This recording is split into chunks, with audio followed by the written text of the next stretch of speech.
Je vais essayer d'être aussi rapide que ce foie qui court pour brièvement vous préciser les indications et les recommandations éventuelles des indications de transplantation hépatique chez l'enfant. Déjà, pour vous situer le contexte, ici une figure de l'Agence biomédecine, du registre national, qui vous montre l'activité totale de transplantation hépatique réalisée annuellement en France, où on voit très clairement une augmentation régulière du nombre de transplantations hépatiques, avec plus de 1350 greffes réalisées en 2015. Et si on regarde en dessous en rouge, vous avez ici le nombre de transplantations hépatiques réalisées chez l'enfant de moins de 18 ans, avec globalement une fluctuation d'année en année, mais globalement un chiffre qui reste inférieur à 100 greffes annuelles et qui représente actuellement que 6% du nombre de transplantations réalisées annuellement. Donc une faible proportion d'enfants. La transplantation hépatique, elle est réalisée en France dans 4 centres, 2 à Paris, 1 à Lyon et 1 à Marseille. Et globalement, 70 à 75% des greffes sont actuellement réalisées en Île-de-France, donc à Paris. Bicêtre faisant partie de Paris. Alors, hein? Le Grand Paris. Alors, je voulais juste l'état actuel des lieux. Il est très clair que la transplantation hépatique est finalement le traitement rarement indiqué, mais un traitement rare d'une maladie rare du foie, et que c'est le seul traitement validé et efficace pour la majorité des maladies chroniques du foie de l'enfant, les cirrhoses et insuffisances hépatocellulaires. Mais la transplantation hépatique peut également se concevoir pour des maladies dont le pronostic vital n'est pas en jeu, mais pour améliorer la qualité de vie ou comme thérapie de remplacement enzymatique. Les résultats sont tout à fait bons. La majorité des équipes rapportent un taux de survie au-delà de 80% à 1 an et 5 ans et de 70% à 10, 15 et 20 ans. Ici, vous avez les données là, de l'Agence de biomédecine qui montrent que les résultats s'améliorent avec le temps. La courbe du bas sont les résultats à survie. Je ne sais pas si j'ai...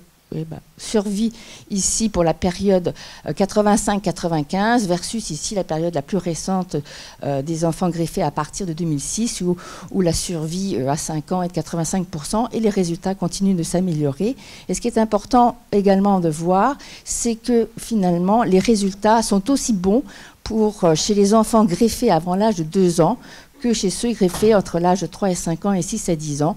On a juste, de façon curieuse, mais ce n'est pas le sujet du jour, une moins bonne survie chez les enfants greffés à l'adolescence. Mais il y a peut-être d'autres facteurs à cette période de la vie qui expliquent ces moins bons résultats.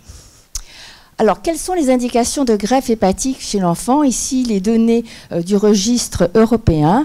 Vous voyez les normes violet ici, les 3/4 des indications de greffe chez les enfants jeunes de moins de 2 ans, qui représentent 40% des enfants au moment de l'âge des enfants au moment de la greffe. 40% d'enfants sont donc greffés avant l'âge de 2 ans. Et vous voyez ici en violet qu'ils sont greffés pour des maladies cholestatiques chroniques, majoritairement donc de début néonatal et majoritairement liées à l'atrésie des voies biliaires, et que l'indication des cholestases chroniques diminue certes avec le temps, mais représente encore l'indication principale de transplantation hépatique chez les enfants plus grands, âgés de plus de 2 ans. Le deuxième triangle qui prédomine, c'est le triangle vert dont on va parler. Ici, environ 9% des indications, et chez les plus grands, 23% des indications qui sont représentées par les maladies métaboliques. Et en troisième position, en bleu turquoise, 8% des indications de transplantation chez les moins de 2 ans et quasiment 16% chez les plus de 2 ans, qui sont représentés par l'insuffisance hépatocellulaire aiguë. Donc on ne va pas rentrer dans le grand détail, mais grosso modo, 3 groupes d'indications de transplantation prédominent: les cholestases chroniques, et notamment l'atrésie des voies biliaires, les maladies métaboliques et l'insuffisance hépatocellulaire aiguë. Je vous demanderai quand même de noter, ici en rouge, que 4% des indications chez les petits de moins de 2 ans et 6% chez les plus grands sont représentées par des indications liées à des tumeurs du foie, notamment des tumeurs malignes, et que ces indications sont actuellement en cours d'augmentation. En France, on a des données comparables. Environ la moitié des enfants greffés en France le sont pour une atrésie des voies biliaires ou une autre cause de cholestase. Et ensuite, également, une forte proportion qui augmente également d'indications pour maladies métaboliques, 12%, et toujours ici 9% d'insuffisance hépatocellulaire aiguë. En fait, grosso modo, des données similaires à celles du registre européen. Alors, quelles sont ces indications de greffe hépatique pour cholestase chronique?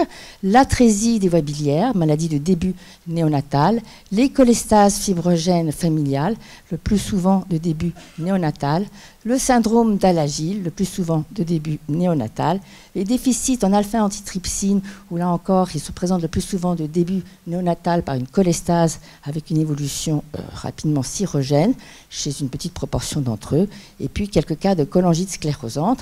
Donc vous voyez très clairement la raison pour laquelle ces enfants qui vont développer une hépatopathie chronique de début néonatal avec une évolution cirrhogène deviennent des candidats très jeunes à la transplantation hépatique. L'insuffisance hépatocellulaire aiguë, donc tout âge, et enfin les maladies métaboliques que l'on peut globalement diviser en 2 sous-groupes, celles avec une atteinte parenchymateuse du foie, telles que la tyrosinémie, qui se présente là aussi le plus souvent par une insuffisance hépatocellulaire dans les premiers 6 mois de vie, la maladie de Wilson que connaissent bien les adultes, qui se présente par une insuffisance hépatocellulaire ou une cirrhose bien au-delà de 3 ans, en général on dit au-delà de 6 ans, mais il y a eu un case report à 3 ans, et puis les glycogénoses hépatiques. Et enfin, toutes les autres maladies innées du métabolisme, où là, le foie est sain et l'indication de transplantation hépatique se discute comme thérapie de remplacement enzymatique, où là aussi, le début néonatal. Et enfin, les tumeurs du foie. Donc globalement, des maladies rares du foie de l'enfant et qui débutent et se manifestent et se révèlent très tôt dans la vie. L'hépatoblastome, parmi les tumeurs du foie, est une tumeur typiquement du jeune enfant, hein, dont le pic de révélation se situe entre 0 et 3 ans. Alors je voudrais dire quand même, puisque c'est la principale indication de transplantation hépatique, puisque c'est la maladie rare la plus fréquente parmi les maladies rares du foie de l'enfant, l'atrésie des voies biliaires, et qui a également motivé effectivement en 2005 la création d'un centre de référence. C'est une maladie de cause inconnue, maladie rare, une incidence de 1 sur 18 000 naissances, liée à une oblitération de la voie biliaire principale, extra-hépatique je veux dire, et qui se révèle donc par une cholestase néonatale et une cirrhose biliaire qui s'installe précocement, et dont la survie ici, malgré la réalisation d'une hépatoporto-entérostomie ou hépatoporto-cholécystotomie est quand même assez médiocre, puisqu'on voit qu'à 5 ans, elle n'est que de 40% et à 20 ans de 30%. Il y a des résultats, ici c'est toujours celles du donné de l'Observatoire, travail réalisé par Christophe Chardot qui tient ce registre national, qui montre que plus l'intervention de CASA est réalisée précocement dans les premiers mois de vie, plus les chances de survie avec foie natif augmentent, et que finalement ceux qui ont effectivement les meilleurs pronostics restent quand même un pronostic relativement médiocre, puisque globalement à 10 ans, hein, vous voyez que ceux qui avaient eu un CASA avant l'âge de dans le premier mois de vie n'ont qu'une chance de survie de 50% sans transplantation hépatique. Les complications sont malheureusement extrêmement précoces et sévères. Donc évidemment, l'absence de rétablissement du flux biliaire va indiquer une transplantation hépatique dans les 2 premières années le plus souvent. L'évolution peut être émaillée chez ceux qui éventuellement auraient déjauni après l'intervention de CASA et par des épisodes de cholangite bactérienne. Et il est fréquent que se développent dans le foie des lacs biliaires, des bilomes qui font le lit de l'infection chronique pré-transplantation. Là, c'est un foie explanté. Bien évidemment, des complications de l'hypertension portale, complications cardio-pulmonaires, syndrome hépatopulmonaire, hypertension artérielle pulmonaire, qu'on voit plus particulièrement fréquemment dans les formes d'atrésie des voies biliaires associées à un syndrome malformatif d'hétérotaxie ou syndrome de polysplénie. L'insuffisance hépatique aiguë sur cirrhose, qui n'est pas exceptionnelle dans cette petite population d'enfants liés à une nécrose hépatique aiguë. Ce sont souvent des foies hyper résistifs avec un index de résistance artérielle très élevé, une hypoplasie de la veine porte, une inversion du flux porte et qui prédispose, en cas, quelle qu'en soit la cause, à l'occasion d'un épisode infectieux hémorragique, expose à un risque de nécrose hépatique aiguë. Et enfin, un risque d'hépatocarcinome, qui là, en revanche, est rare. Donc, un grand nombre de complications qui amènent à devoir proposer précocement la transplantation hépatique avant, malheureusement, ce stade ultime. Alors, les recommandations, sur lesquelles je pense que la majorité des équipes pédiatriques concèdent, que tout enfant présentant une cholestase néonatale doit absolument être pris en charge précocement dans un centre spécialisé, un centre de référence ou de compétence de l'atrésie des voies biliaires. Certes, la réalisation de l'intervention de Kasai peut permettre de retarder et d'éviter la transplantation hépatique dans les premières années de vie, mais elle doit être réalisée par une équipe chirurgicale expérimentée. Mais malheureusement, en cas d'absence de rétablissement du flux biliaire, eh bien, cet enfant devra être greffé, devra être vraisemblablement greffé précocement dans les 2 premières années de la vie. Et donc, cette préparation à la greffe est essentielle. Elle doit être anticipée en assurant et en mettant en place les moyens d'une assistance nutritionnelle optimale, avec le plus souvent le recours à une nutrition entérale hypercalorique, voire une nutrition parentérale, et que l'enfant soit adressé précocement dans un centre de transplantation. Il y a quelques cas d'enfants pour qui l'intervention a permis de rétablir un flux biliaire, mais qui sont à risque de cholangite bactérienne à répétition, et qui, dans certains cas, peuvent amener à considérer la transplantation hépatique, de même que certaines complications de la cirrhose et bien évidemment les syndromes hépatopulmonaires ou hypertension artérielle pulmonaire sont une indication de transplantation dans cette population, même en cas de régression de l'ictère. Alors, les autres causes de cholestase, syndrome d'Alagille, on ne va pas passer trop de temps, mais bon, maladie autosomique dominante, on a déjà parlé, c'est une maladie qui est à l'origine d'une cholestase sévère, un prurite qui peut être extrêmement invalidant, des xanthome qui peuvent être absolument monstrueux, comme vous le voyez sur ces photos, des fractures osseuses, Agnès en a parlé, et un retard de croissance. Ces complications sont des complications qui altèrent considérablement la qualité de vie de ces enfants qui, bien évidemment, isolément ne mettent pas en jeu le pronostic vital, mais qui peuvent être considérés ou qui ont été considérés comme une indication première de transplantation hépatique. Une minorité de ces patients développent à l'âge pédiatrique une cirrhose. Ce n'est pas l'habitude. Comme l'atrésie des voies biliaires ou une insuffisance hépatocellulaire, donc c'est rare à l'âge pédiatrique. En revanche, l'hépatocarcinome, lui, est particulièrement fréquent dans cette population et représente bien sûr une indication de transplantation. Alors les nouveautés, ce ne sont pas vraiment des nouveautés là de ces 2 dernières années, mais les nouveautés actuelles, c'est qu'il existe maintenant des alternatives à la transplantation hépatique, notamment en cas de prurite réfractaire invalidant et de xanthome, qui peuvent permettre de repousser l'échéance de la transplantation, en tout cas, ou de l'éviter, s'il n'y a pas d'autres complications telles que l'hépatocarcinome qui justifieraient d'envisager une transplantation. Ce sont la dérivation biliaire externe et les inhibiteurs d'ASBT à l'étude qui ont une certaine efficacité, en tout cas, pour diminuer le prurite, mais qui sont en cours d'évaluation. Les cholestases fibrogènes familiales représentent toujours une indication non négligeable de transplantation hépatique dans l'enfance. Là encore, les indications au cours de ces dernières décennies ont pu être d'une part liées au pronostic de la maladie évoluant rapidement vers l'insuffisance hépatocellulaire. C'était le cas des enfants porteurs de cholestase liées à mutation FIC1 et BSEP, avec des insuffisances hépatocellulaires avant l'âge de 10 ans, et surtout également des indications de transplantation hépatique en cas d'hépatocarcinome.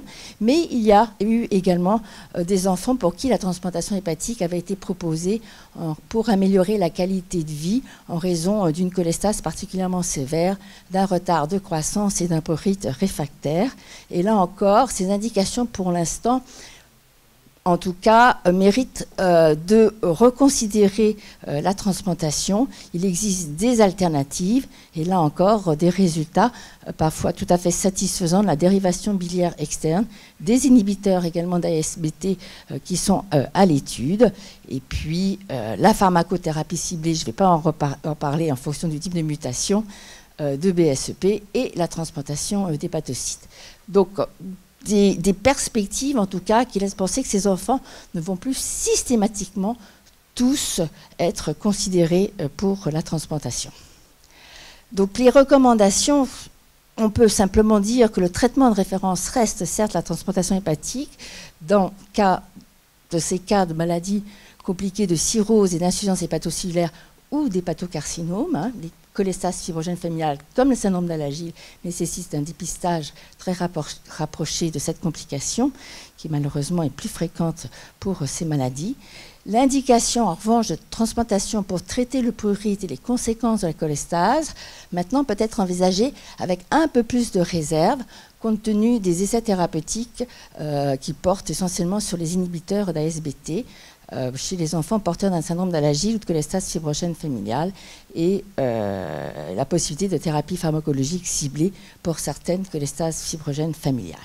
Et enfin, il y a des équipes qui travaillent sur la transplantation d'hépatocytes ou de cellules souches. Ça reste encore du domaine expérimental, mais en tout cas, il y a des travaux en cours.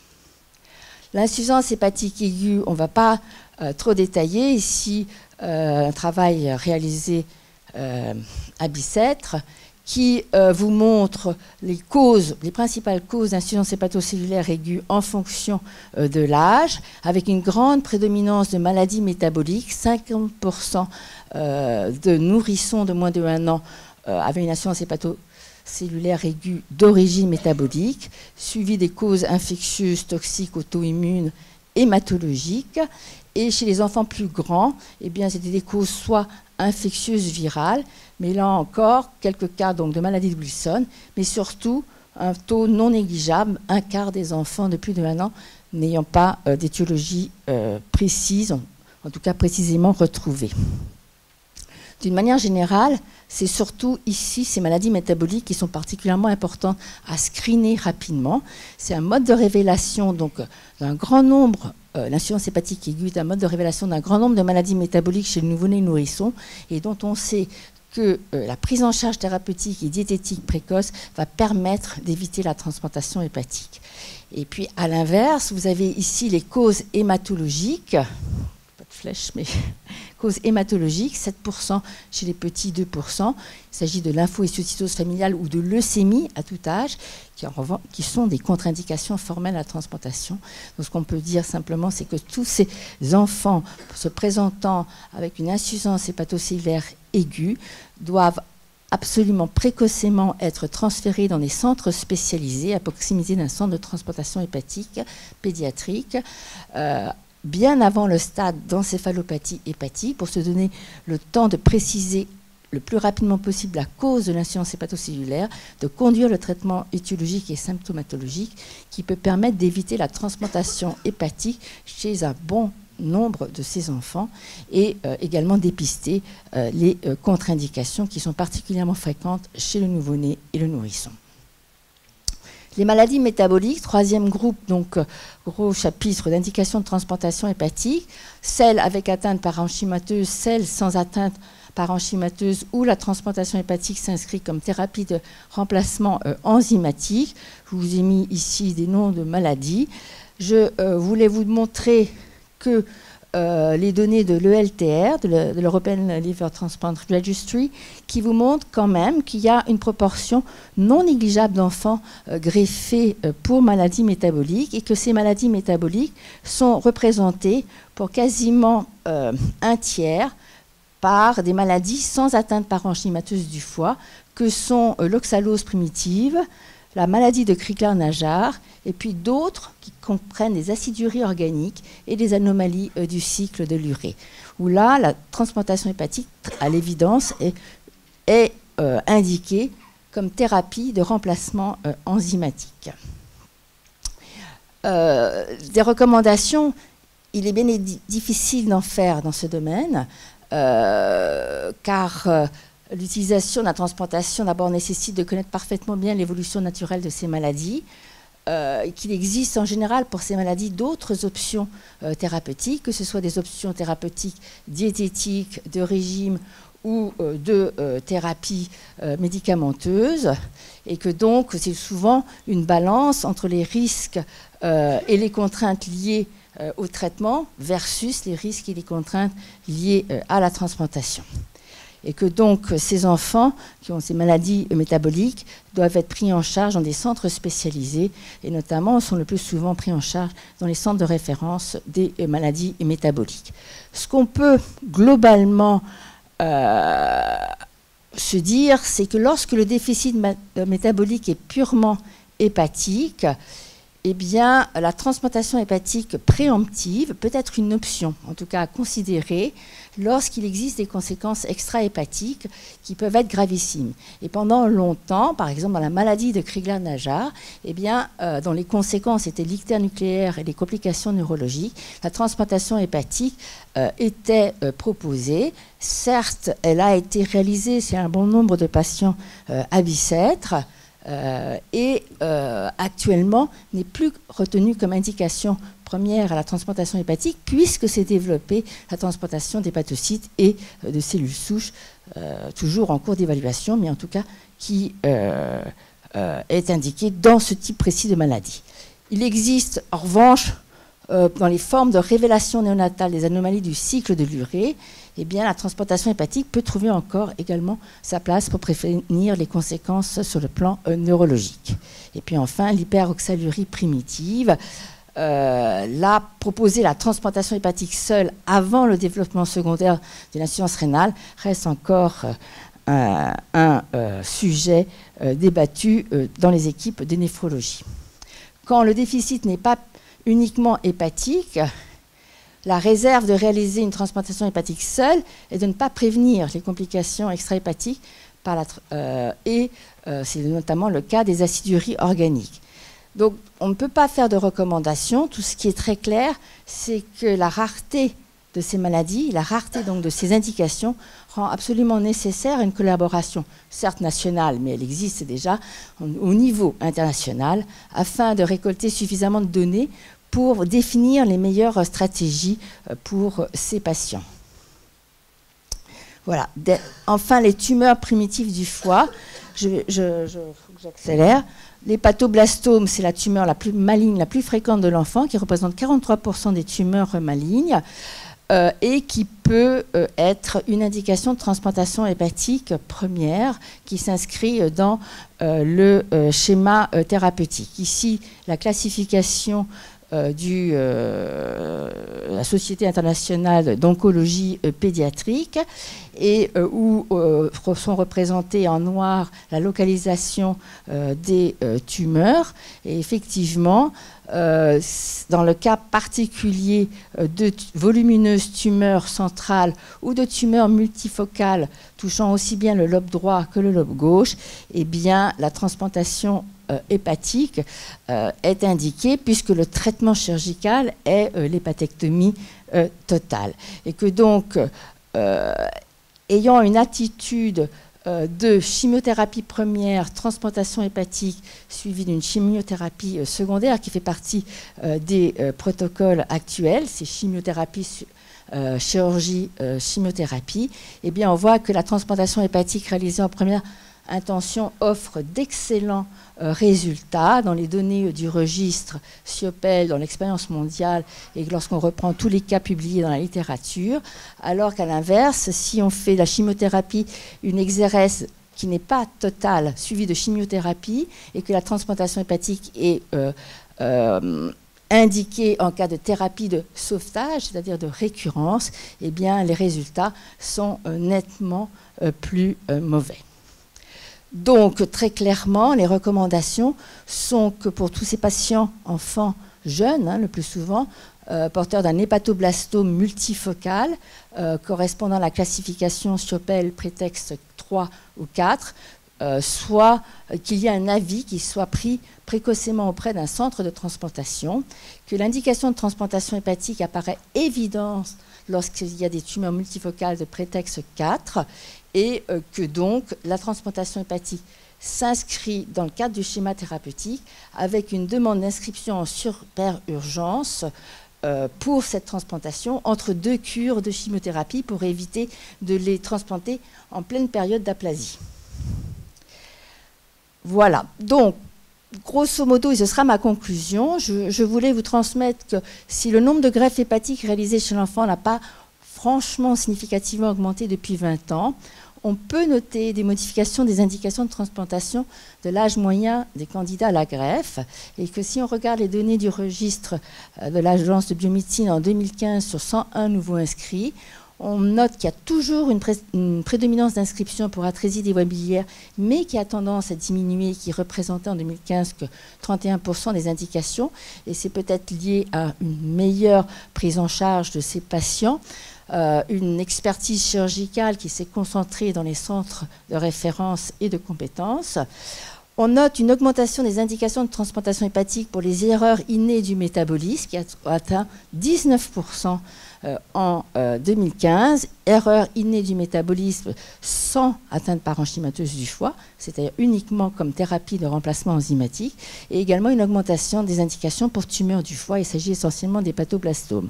Et enfin, une diminution des indications pour cholestase chronique et cirrhose biliaire, et c'est peut-être lié à ces nouveaux traitements, en tout cas, il y a des perspectives thérapeutiques. On peut noter également une augmentation de l'âge moyen des inscrits, qui est passé de 3 ans et demi en 2007 à 6 ans et demi en 2015, donc une proportion beaucoup plus faible de jeunes enfants, et on le voit très très bien sur ces données ici, où les données de tous les enfants greffés en France depuis 1985, 1909 enfants greffés du foie en France, qu'on avait pratiquement 50% de ces enfants greffés qui étaient âgés de 0 à 2 ans. Et lorsqu'on regarde la proportion actuelle en 2015, eh bien, il n'y en a plus que 36% qui sont greffés aussi jeunes. Il n'en reste pas moins que la prise en charge de ces enfants est difficile, qu'elle nécessite des recours à des centres spécialisés, que ces enfants sont quand même globalement greffés jeunes, et que si vous regardez les modalités de greffe de ces enfants, eh bien vous voyez que pratiquement plus d'un tiers sont greffés en SU, et puis les autres sont greffés en priorité pédiatrique. Donc on est quand même face à des enfants qui se dégradent rapidement, et lorsqu'ils ont besoin d'une greffe, en ont besoin en urgence. Je vous remercie.